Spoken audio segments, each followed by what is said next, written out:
Hey guys, my name is Rai. In the past couple weeks I've been playing a lot of Protection Paladin, so today I wanted to talk a little bit about one of the more recent keys I've timed, which is a plus 17 to Boralus.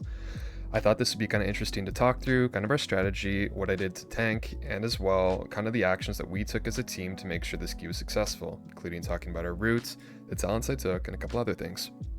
I would recommend before I start this video, if you're going into this key, to make sure you do take Disease Dispel and Blessing the Spellward in. This first pull in the dungeon actually can be a little trickier than it appears to be.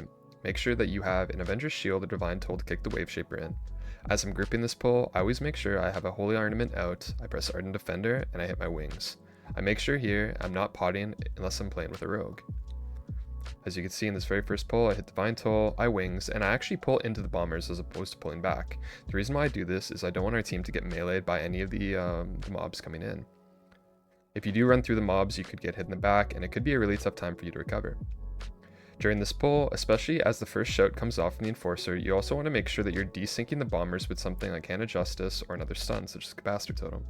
You'll see there, I was making sure I sacked my Shaman to prevent any of the firebombs going out. It's very frequently I do see people die in this first pull really quickly, just due to the fact that those bombers are synced up with the overlap, and there's not really much they can do to prevent it. Even with pre-walling, you could end up dying. One trick on the second pack to note is if you don't pull this raider immediately with the Enforcer pack, there could be a bad overlap, which you're going to see here. Unfortunately, in this key, on this next pull in, we do end up losing both our DPS, and despite that, we still end up timing the key due to almost a perfect run afterwards. But it is important to note that if you ever see this like suck in to a overlap here, with a frontal or an Enforcer shout, it is imperative that you either pop something or that you move out right away. That was pretty unfortunate, but however, we do recover. Make sure too, when you're tanking this pull, to be rotating defensive just as you would in the first pull. I did try to save bubble for the gather there to make sure I had enough threat, and something I could keep to keep myself alive. I also do commit Avenging Wrath here because I do know that I'm going to be able to get it back for the next pull. A lot of these keys I've found that I'm using Avenging Wrath frequently on CD unless I know I need it for the next pack for either living or gathering to be able to manage the enhancement shaman threat that could happen in the next pull. Without Avenging Wrath, or Wings, or Divine Soul, your threat could be really weak, and you might need something like Bubble Taunt if your Shaman does decide to press Ascendance. Depending on the class, I do also have Tricks of the Trade with a Rogue available here, which does help me out a little bit. One important thing to note, when performing this route, you're going to see that a lot of people do the skip around the door here. There's a precise timing in this key, so if you're exactly 2 minutes into this key, by the time you get down here, you will always skip the pat that goes back and forth. The Enforcer that does pat does have True Sight, which will break your invisibility or your Shroud.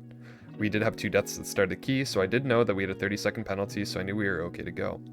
I immediately told this pack in, I pop a defensive with Ardent Defender, and then I Bubble Taunt as I go in. What I'm looking for in this pull is hodging the Firebomber on the suck, so that when people get sucked in, that they're not getting overlapped with the Iron Hook. I did hodge a little bit late, but we did have another interrupt and stun kind of going on there, so it was okay. This is a really good time if you're playing Protection Paladin, look out for a good Blessing of Sacrifice on the Firebomb at the same time as it's being cast in your party while the Iron Hook is being sucked in. I'd be paying very close attention here to making sure you're watching that hook timer and making sure that you're kicking the Wave Shaper here. Going into this next pull, the only thing you really have to worry about is getting aggro on the pull and making sure you kick the Wave Shaper. Again, there's gutters in this pull, so you can fall over pretty quickly if you're not careful, so I would recommend, either popping something as you go in or calling for pain suppression as you saw there. In this key, there are kind of 2 key tricks, especially when tanking. One is to help your team when there's any sort of powder shot going on in Protection Paladin or a bomber, and as well Shredders. Shredders are really interesting because the only thing that they do is 1, they put a bleed on you, and 2, they'll teleport to a random party member and hit them in the back a couple times. If these are synced up, which is going to happen on the next pull after this boss, they can easily kill somebody. So getting a hodge on these when they cast to desync them is really important. As well, the bleed on here is dwarfable, so if you're not already choosing to play dwarf on your Protection Paladin, I would really recommend it. There are a lot of things this season that can be dwarfed and can be removed, such as magic effects, bleeds, poisons, and diseases. As I go into the boss here, when I'm tanking this boss, there's 2 things I need to do. 1 is to pick up all the ads, and 2, make sure that I'm controlling the powder shots on the overlap. Just like when fighting the Iron Raiders, this boss works exactly the same, and you as a tank should be looking for 2 things. You should be looking to hodge those things, and you should be looking to help your team with either Blessing of Sacrifice or lay on hands if there's a bad overlap. Throughout this fight, again, it's really important that anybody that gets hit with a powder shot while the suck-in's happening from the Redhook has either a defensive or some sort of external. When tanking this pull, make sure that you're trying to tank the adds close to the boss and making sure that they can get cleaved down. When Shaman's in Ascendance, they actually want these adds off the boss, but when you're playing with a rogue, for instance, they do want the funnel, so it is pretty helpful. Again, you can see a powder shot comes in here, and we're looking to see if he's going to cast during the overlap. I immediately put Hand of Justice on it, even though he dies, making sure that we have nobody that could potentially get powder shot during the suck-in. One thing to note too is you're going to be running around a lot, so you might not be in Consecrate very frequently. So being able to repop Consecrate a lot is going to be pretty useful for you, and I think you're going to find a lot of benefit in it, but there's going to be times you're out of Consecrate and still need to rotate tank defensives. I'm going to talk a lot about in this key is making sure that you respect mobs and that you respect kind of the mechanics that go on, even if you think the boss is easy. Once you start going into 13, 14, 15, and 16, things that might not have killed you in lower keys are going to start to hurt a little bit more, and disrespecting them, you could easily die to like, a couple white hits or something else. One thing I didn't talk about as well in this fight that I should have on the bowl was that I bopped the priest pretty early. It's really good to take Blessing of Protection in this key for a couple things, and one is on this boss. If you do choose to Blessing of Protection one of the people that's being fixated, they can actually take the melees from the fixate on the boss and position really well for a bomb. So if you do rewind the video, you'll see that I did manage to Blessing of Protection on our priest, and he gets a really good position for the first bomb that comes out. The boss is almost dead, and I'm trying to decide what buttons I need to use here. However, I do get a little bit panicked here and make a mistake, and I do end up falling behind. I'm out of Consecrate, and I don't have Health Pot or Lay on Hand, so I actually commit Bubble. In my head, this was a really bad idea, because Bubble on the next pull with 2 Shredders is really useful, but eventually I'll farm it back, and my imperative here is making sure that I stay alive. If I were to die there, the team could have fallen apart and we could have lost the key. So going to this pull now, I made sure I had Avenging Wrath for threat, I have Divine Toll coming up in 10 seconds, and first thing I want to do is shield in this Wave Shaper. The reason why is I want to make sure that I'm locking it down on my kicks. My team's going to be responsible for the captain, and the only thing that I need to do is make sure I desync the Shredders, watch out for the Wave Shaper kick, and make sure that I have defensives rolling for any one of the tank busters. Again, you're going to see here that I lock down the Wave Shaper as much as possible. The Shredders are desynced here a little bit, which is really nice, so make sure nobody in my team is getting one shot. However, now I'm just looking out to make sure that I rotate defensives for any of the Singeing Seal that comes on me. So I end up getting 2 right there, and I do end up committing Dwarf. This is a really good example of where exactly Dwarf is really useful, because if those bleeds are sitting on you, and I'm sure if you've tanked this key before, you'll know that they can kill you pretty quick. In another video I did my Preservation Evoker, I showed some of the cool tech you can do with Spatial Paradox and pulling a spotted or an Ashvane spotter into this bull. In our group we didn't do this because we accidentally put Spatial on CD on the first boss. So this actually did net us a bunch of time. But kind of the trick is to make sure that, on this pull as well, you're either sacking, hodging, or doing something to the bomber or the powder shot on these overlaps. If we were to have done the spatial trick, which I'm talking about, which I think you could see in my preservation video, you can actually get Spatial Paradox from your Augmentation Evoker, put on your healer, and pull the Gauntlet down this hallway and kill it on top of the Raider. Why this is really good is it saves you an entire pull, and dealing with one of the more, annoying mobs in this dungeon is the Ashvane Spotter. I'm gonna call him the Spotter Dog, but the spotter will actually just run around the entire map, and as you might see here in a minute, we're gonna have a really tough time dealing with it because it just doesn't die. So ideally what we would have done is use Spatial Paradox on our healer, had him tag this pull up here, and then pulled it all back. Now we have to bring this pull into the next pull, which is a little bit annoying, but that's okay right now. One thing I'm going to do here is I'm going to end up going into a bunch of these Curse Blades because I want to save some time. Given that we didn't have the Spatial Paradox, I want to pull these together, so immediately I do call Paints up, go into Ardent Defender and Wings. You should never disrespect these Curse Blades at any time. I am forbearing for another 12 seconds, so I could not use Spellward on the Gather, and I had Bubble on CD.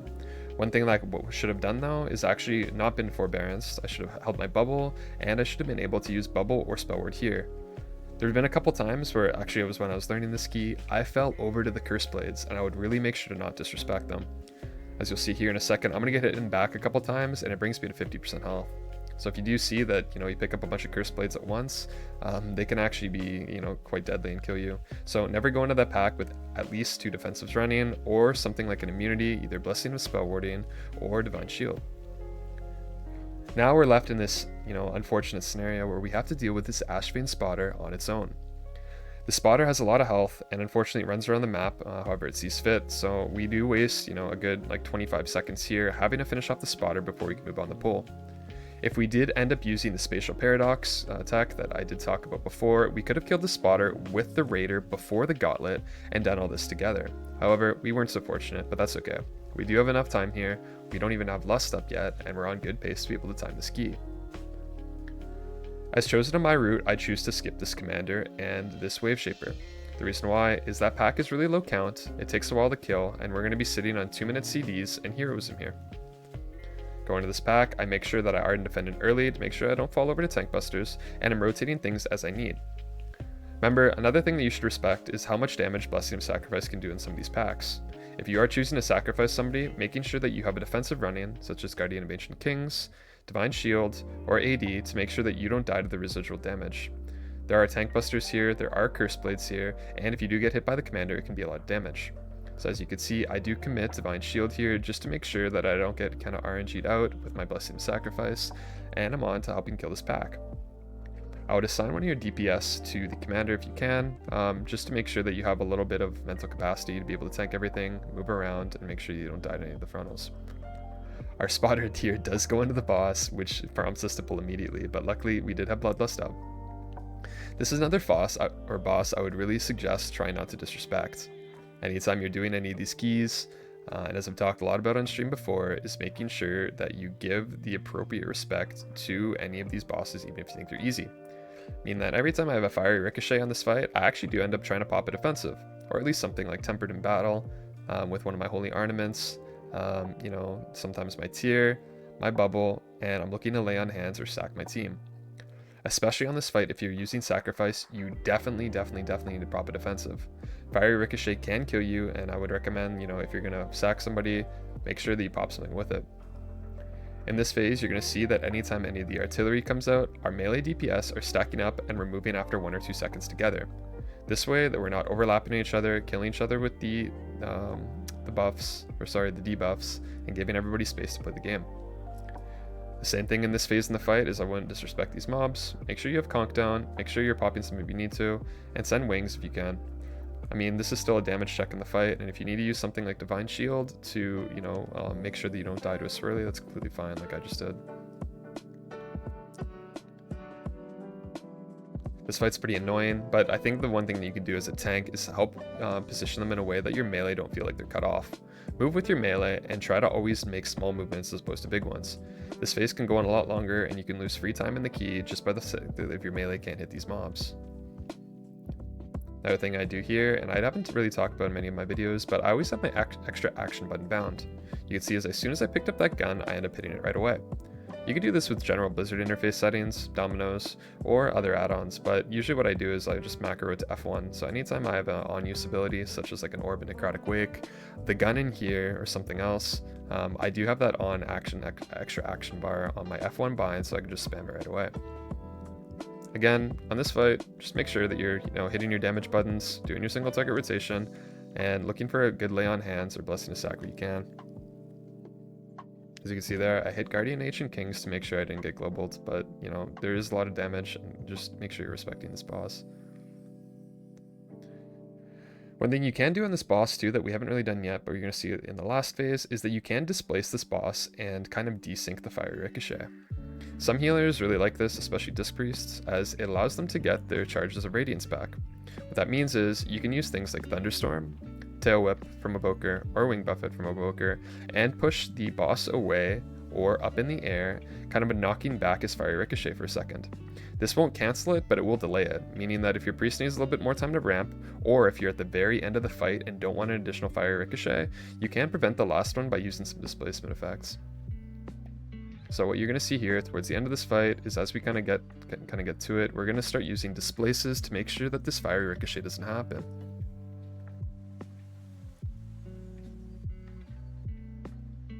I do end up using Blessing of Sacrifice here, and I do press Ardent Defender just in case that damage does tick me down. I'm also looking here in this phase to see what defensives we have. Our Augmentation Evoker does not have Scales, our Shaman does not have Astral Shift, and our Rogue doesn't have Cloak, so I'm looking to see if I do need a lay on hands or if there's going to be a Pain Sub called. As you can see, this comes out immediately, and I end up laying on hands my evoker, so to make sure he doesn't use his cheat. This does cost me a global, and I do fall behind for a second, but I'm okay and caught up. At this point in the fight, what you're going to watch now is what we do to displace this boss.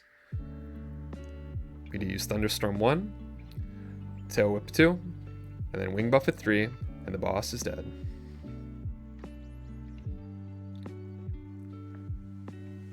Going to this next pull, I would make sure that you at least have Divine Toll up. Unfortunately, I didn't have wings and I should have saved it, but I do end up using Bop here to kind of speed up the gather. You don't have to do this, you could wait, especially if you think you're going to need to be using something that's going to cause forbearance. But as you go into this pull, make sure that you're pulling far with either a shield or a toll, and kicking it in, and grouping this pull as such. I end up tolling early there, which was actually a mistake, because what you're going to see here is there's going to be a mob kind of casting back there, and a water bolt's going to go off and prepared right away. However, because of this mistake, I end up using bubble pretty early, I think, on this pull, and I want to get everything grouped together and make sure that I can set focus to make sure that I'm holding down one of the kicks. In a lot of these pulls, you're going to see that I'm trying to lock down the Tempest as much as possible, and I have my melee DPS focus on any of the Buccaneers or any of the other casts. The reason why is the Tempest can be the most deadly because it can choke and silence your healer. I really don't want that going through, and the last thing I want to do is have a Demolisher overlap where my healer is going to CC'd. Another thing you're going to note here is that when I'm tanking this, every single time there's a Demolisher stomp, I'm making sure I press a defensive. Whether it's calling for a pain suppression, using something like AD, Tears Deliverance, or using something like Bubble or Guardian Ancient Kings. The reason why is because especially too, this is your most vulnerable time during these pulls. When you're tanking these pulls, getting that slam can bring you to 50% health, and if you get that queued up with a couple other melees, it is possible that you die.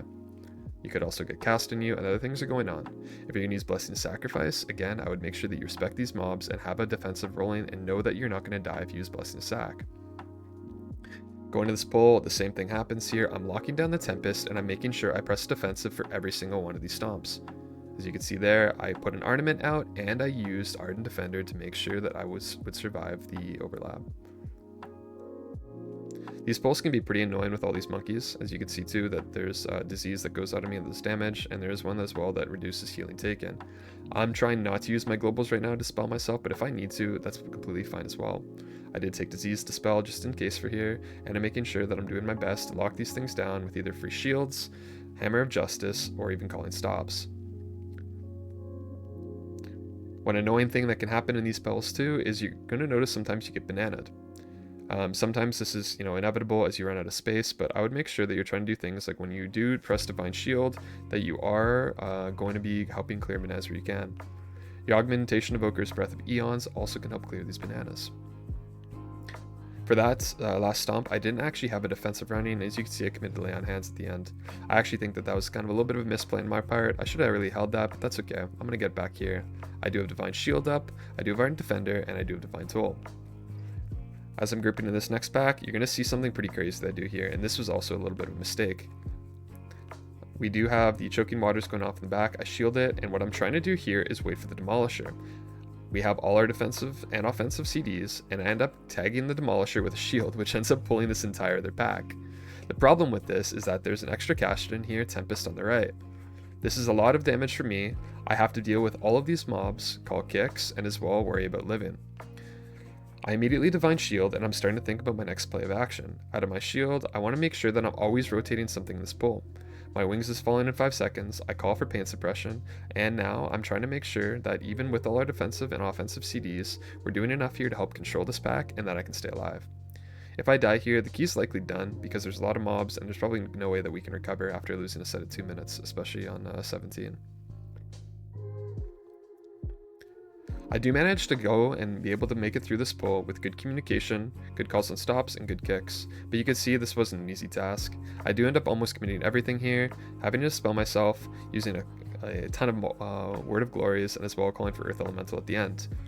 At the end, I do get Ardent Defender back here, and I'm ready to chain as I get my Divine Toll. The one reason why I didn't want to do this pull altogether is now we're going to be sitting on 2 minutes for a pretty long time, which means that you're going to see that Voksham and Prepared Rogue are going to get their Mark for Death back, as well as their Ascendants, which when we're fighting our 2 mobs next, a Raider and a Captain, they won't be able to send on. We are deciding that we're going to press Heroism or Bloodlust on the double pull after the next 2 pack, so we want to make sure we have everything up. I would also respect these mobs, as, you know, it's very easy to get bananaed, fall over, and just, you know, die to white hits. But at the same time, there's a lot of tank damage and a pretty nasty disease that goes out here. When you have a free global, make sure that you are dispelling yourself and that you're tracking that dispel. Call for stops if you are in communication, and make sure that you're locking down a caster if you can. Again, your priority should be locking down the Tempest. Another thing that a lot of tanks probably don't know is that these Raging Bananas casts that actually go off here, Banana Rampage, actually do a ton of damage. So if you can step back and move out of them, it's going to help you a ton. It can actually hit for, you know, 2-3 million on my geared tank. My prop Pally did just finish his crest farm, so he is now 637, and he's feeling pretty strong, but yeah, don't disrespect these mobs either. I find this key like a lot of white hits and just a lot of consistency. Your tank can either flop you very quickly, or, you know, you can kill yourself by using sack on somebody. There's a lot of group defensive usage that you can use in here, and you're going to see where I make the biggest mistake of the key on this pack. I talk a lot about respecting mobs, but what I don't do here is I end up using sack on the first kind of debuff there, and as well, it goes in the raider charge. I get killed by sack and white hits. What I didn't do was I didn't respect these mobs. What I could have done immediately was I could have ended up using Divine Shield, I could have used Ardent Defender, and I could have used Guardian Mage and Kings. I greeted, I disrespected 2 mobs, and I died to white hits and Blessing of Sacrifice. So again, big reminder here, and let this be a lesson learned, I almost ruined this entire key just by one little mistake. Because we have no hard battle res, we weren't lucky enough to be able to, you know, have some creative team thinking, and as well, get that NG battle res off, we could have just lost. It's okay if you make mistakes as a tank, but also as well, they're going to be absolutely, you know, highlighted by the fact that when you make a mistake as a tank, your team's likely going to die, or you could wipe if you're not very fast and creative. So, you know, you have to take ownership sometimes of really making mistakes or fucking up, but don't take it to heart as if, you know, you're learning, or even if you're a really experienced tank, mistakes do happen. There's a lot of pressure on tanking this season, it's very difficult, and there's a lot of game knowledge you have to do, especially playing Protection Paladin. There are a lot of ways you can help your team, but there are a lot of ways that you could die very easily if, again, you're not respecting mobs. I've said that a lot in this video, but it is pretty important, and, you know, I think, like, even if you're watching this from a perspective of somebody that plays, you know, Preservation Evoker, because you're on my channel, Moonkin, Brewmaster, VDH, again, let this be a lesson to you to make sure that you're always, like, you know, thinking proactively, and no matter what key level, you know, 2 mobs or 10 mobs, damage still does go out. On this pack here, we pull everything in, we mind control a Wave Shaper, and I'm charged with locking down the Wave Shaper that's in the pack. Each of my melee DPS have a Captain lockdown, and I'm making sure I rotate defensives. Immediately on pull, I pressed Ardent Defender and Divine Soul and got everything grouped together. I'm holding to see whether I need Divine Shield or Pain Suppression. However, we do not have any charges of Pain Sup left, and I think I'm completely okay. This next boss is very difficult to tank, and again, I would recommend starting off with some sort of plan of action. I, for one, personally know that on like any key level, whether it be 12 to, you know, 20, you're going to need to pop something as the tank for every single breakwater. If you're a DPS player, you might not be understanding like the damage that goes out here, but this boss has really large white hits, and the magic damage that comes out from the breakwater can very easily global you with a bad white hit. So making sure that you have something on every single one of these hits is going to be your imperative as a tank to making sure you can help your team succeed. As you see in this boss, right off the bat, I'm going to start with Ardent Defender, and every single time there's any sort of breakwater in the encounter, I'm using the defensive. If I don't have one, then I'll call for Pain Suppression. Remember, this is also a fight you can use Blessing of Spellwarding, you can use Divine Shield, and you can use Lay on Hands on yourself if needed. I would never Blessing a Sack on this fight unless you have Ardent Defender or Divine Shield. Your team should know how to live on this boss without those things, but again, there are times where your team might make mistakes, so communicate if you can, if you know you're in communication with them about what people might need. I would try to recommend saving spell warding for yourself. I don't think it's a really good thing to use on this fight on others, because what they should be doing is relying on the healer's pain sup if they really do make a mistake. I would suggest using Blessing of Spellward on yourself if you do run out of globals. Especially if you're not in communication, then definitely use Spellward on yourself. I am running IF tier for this dungeon, specifically for this boss and the last boss. It's usually not enough to save me, but it does give me a little bit of leeway too if I'm running around and have to move to Consecrate. IF tier is a 25% damage reduction, and you're going to see that every time I do use it, I usually layer it with something else. Again, I used Ardent Defender in the last one, and I'm starting to think about what my next plan of action is. I have no Kings, I have no Bubble, all I have is, you know, Tier or Spellwarded. Again, you can see I'm moving out of Consecrate a lot, as you can see on the little blue icon next to my character on my screen. So this could affect how much melee white hits you take and how much damage you take. But I do end up spellwarding this one to make sure that I don't die at any overlap. Another thing that I'd be very cognizant about is using your Holy Ornaments and Tempered in battle. This can also kill you or other people in this fight, although, you know, it might be just a little bit of luck or RNG. You should still press these buttons. At this point in the fight, I'm still dropping Consecrate as I run and starting to think about my next plan of action. I didn't get the Ardent Defender there, but I didn't risk it, and I immediately hit Guardian of Ancient Kings. Despite that, I still had to use my health pot, and I still did use my 45-second sheet, so you can see how much damage this goes off, even with 50% DR if you get really unlucky. Remember, every time you move, make sure you're dropping Consecrate, trying to bait out the line if the overlap's coming, and calling out to your team if they need any help. Our priest does go down here, and fortunately enough, this is during the time in which I'm going to be able to bubble the overlap, which means that I can generate holy power and res him without worrying about dying. If this happened at any other time in the fight, spending my holy power here could result in me dying or having to use those globals in which I needed to survive. So luckily, I did have Divine Shield up, but it did mess up my rotation a bit. Remember that your spend operation on a lot of these encounters should always try to be Ardent Defender first and Divine Shield second. The reason why is proccing Holy Power is going to spend that Divine or the cooldown Ardent Defender and Divine Shield more quickly. Guardian of Ancient Kings you might only be able to use once or maybe twice a boss fight due to its long cooldown. On that last wave, you could actually see on the Breakwater that my Ardent Defender did proc, so I would have died if I didn't have AD there. Again, I'm starting to think about what happens now, and without even watching this video, you can see all I have is tier, so I'm probably thinking I'm probably going to call for pain up here. And what do you know I do? So there's pain suppression, I decide to save tier, and I decide to top myself up pretty quickly. Now farming back for the next one, I Wings coming up in 3 seconds, Ardent Defender in 21, which is more likely going to be 10, and I have Divine Shield probably coming up at the end of the fight. I know realistically now that I probably only have one kind of tank overlap to deal with, so I'm thinking it's going to be Ardent Defender. However, I do commit my Wings. I could argue that maybe this Wings press wasn't exactly good, but I wanted to farm it back and get it back pretty quickly, so the more I can spend here, the more at least I have buttons on the next fight. I think the next fight is really underrated and is actually, not difficult to tank, but it's one of those boss fights you do have to respect. If you do get a slam, a debuff, and a bad crusher melee overlap, you can also perish. As you can see now, because I can press my Wings, I already have my Wings back in about a minute. Ardent Defender's on 30 seconds, Guardian of Ancient Kings in about a minute, and I have Divine Shield for the opener. On this fight, you can also do a ton as a protection paladin, but I would worry about first and foremost making sure that you live.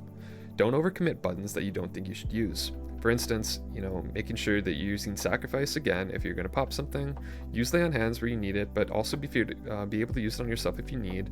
And what I'm going to advise to you is if you're going to use Spellward in here, you either use it very early on the very first set, or don't use it all on this first platform. The reason why is you're going to want it at the end of the second platform, and we're going to talk about that a little bit closer to when we get there. On this very first overlap, your team's going to be communicating what they want to be pressing here. We ended up using, a dwarf and a dispel, so we're pretty comfy. But as I go into this boss fight, you're going to note pretty quick, anytime I think the debuff's going to come out and hit me, there's a slam overlap, and I know that as a tank, I'm going to be dispelled last, I'm pressing defensive.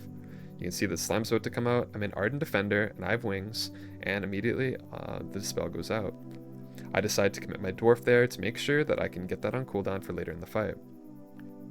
Remember, as a tank, you're not out of the water on this that easily. You're still going to take a ton of tank damage, and you should really respect, if you're going to have to sit because the healer can't dispel you, making sure you save a defensive. This next set comes out, and I'm watching my rogue very carefully. Since he has to sit and has no cloak, I end up committing Sacrifice to him and Lay on Hands. That was a gamble on my part, but I knew the Crusher was almost dead because I popped Sac without pressing anything on it. However, I knew there was no debuff on me, so I was probably going to be okay. Anytime you're fighting a gripping tentacle is kind of a breath of fresh air as a tank, because you can farm back all the things that you need for the next tentacle. You'll see that on every platform I pretty much get everything back, minus the exception of Goak, but with that in mind, you should be using this order of operations on these tank busters. 1, for every kind of slam overlap where debuffs are going to come out, press Ardent Defender. If you already have a debuff, meaning that the putrid waters have gone out and already chosen their selection, this is where you want to use things like either your dwarf racial, your divine shield, or guardian ancient kings. Use your AD frequently, because if you're not, it's going to be sitting on cooldown and you could risk, either dying or cheating to a really bad overlap of getting the debuff, a slam, and a bad melee. As you're on the next platform, as you're running into each one of these demolishing tentacles, make sure that you pop something on pull so you don't get global by the first melee, and as well taunt the tentacle. The reason why is if your melee are close by in the tentacle range, they can get meleeed, so making sure that your first global taunt's really useful. As you can see there, right on the pull, I end up popping Ardent Defender immediately and my wings, my Avenging Wrath. I do tier, just that overlap, just in case the debuff does come out. I'm topped, and I end up having to sit this next debuff. I have no Divine Shield, I have no Dwarf, and I have to make sure that I can survive the next slam because it's going to go off before my healer can dispel me. As you can see, I take quite a bit of damage there, and I'm ticking down to the debuff pretty hard. I only have health pot left, and I use it as soon as I proc into my Guardian sheet. Again, you can see why that I'm talking about not disrespecting these fights, because, even white hits in combination of a little bit of magic damage can be pretty deadly. I have seen, even when I'm healing or DPSing, tanks fall from this fight, so, treat these with respect. Another thing, too, you're going to see on this phase is I got pretty lucky and didn't really have to sack anybody. Our team got, pretty decent RNG. Our priest was very, very good at this fight with communication, pre-defensives and rapture shields, so I did feel pretty safe. And I did get a lot of these debuffs, which made it easier on my team, but harder for me. Again, you're going to see here, I'm going to pop my wings in a couple seconds and start farming back all my defensive cooldowns. I have Divine Shield in about 15 seconds, which is probably going to come up in about 10, maybe less. And I'm trying to farm back my Ardent Defender. On this next part of the fight, the most important thing in my eyes is the Spellward. We have designated our Augmentation Evoker to make sure he's the one that's setting off the cannon every time. So in terms of the intermission here, what I'm going to be doing before running the platform on the very last second and as far away as possible is I'm going to be hitting Spellward on him before the debuffs come out. This way, if he is hitting the broken cannon and he is farthest away from our team, unable to do anything about it, he's completely Spellwarded and we can negate an entire debuff of the fight, which arguably I think is the hardest. This is a gamble, meaning that it could go on anybody in your team, however, everybody else can be covered, right? If I'm close to them, I can lay on hands them, I can sack them. If it's on me, I can Divine Shield, our healer can dispel one person. And immediately here in the intermission, you can see my Spellward gamble failed, but I end up bubbling right away. We are split, our healer doesn't have a ramp yet, and I'm watching to see what I can do here. Our shaman does use his wall there on the very first debuff, meaning he's weak now. I'm going to be thinking about if I should use Blessing of Sacrifice or lay on hands on any party members. We are in Bloodlust, and I need to make sure that I can still stay alive while helping my team. Our debuffs are coming out in a couple seconds here, and I'm watching to see who this goes on. Fortunately, this one is on me, and I do think I call for a pain suppression here. As you can see, I don't really gamble or risk anything on this boss fight, especially as a tank. It's very easy there to just get a white hit, global, get ticked by the debuff and the slam, and you could die. It's unlikely, but it could happen. Now that the fight's almost done, all I'm doing here is making sure that I can do damage and help my team. I'm making sure I don't overlap on my melee, I'm not running over them, and I'm doing my best to make sure that everybody's kind of spread out. Now I'm thinking about what tools I have. I don't have to use any defensives for myself, but what I want to do is sacrifice or lay on hands people if they get low. We do have a minute left in the key. Timer's pretty good despite our mishap on the very first pull and my death on the double. 2 mobs, but I think we're going to be okay here. So now I can literally press anything as long as my team lives. Even if we have a death, I think we still time.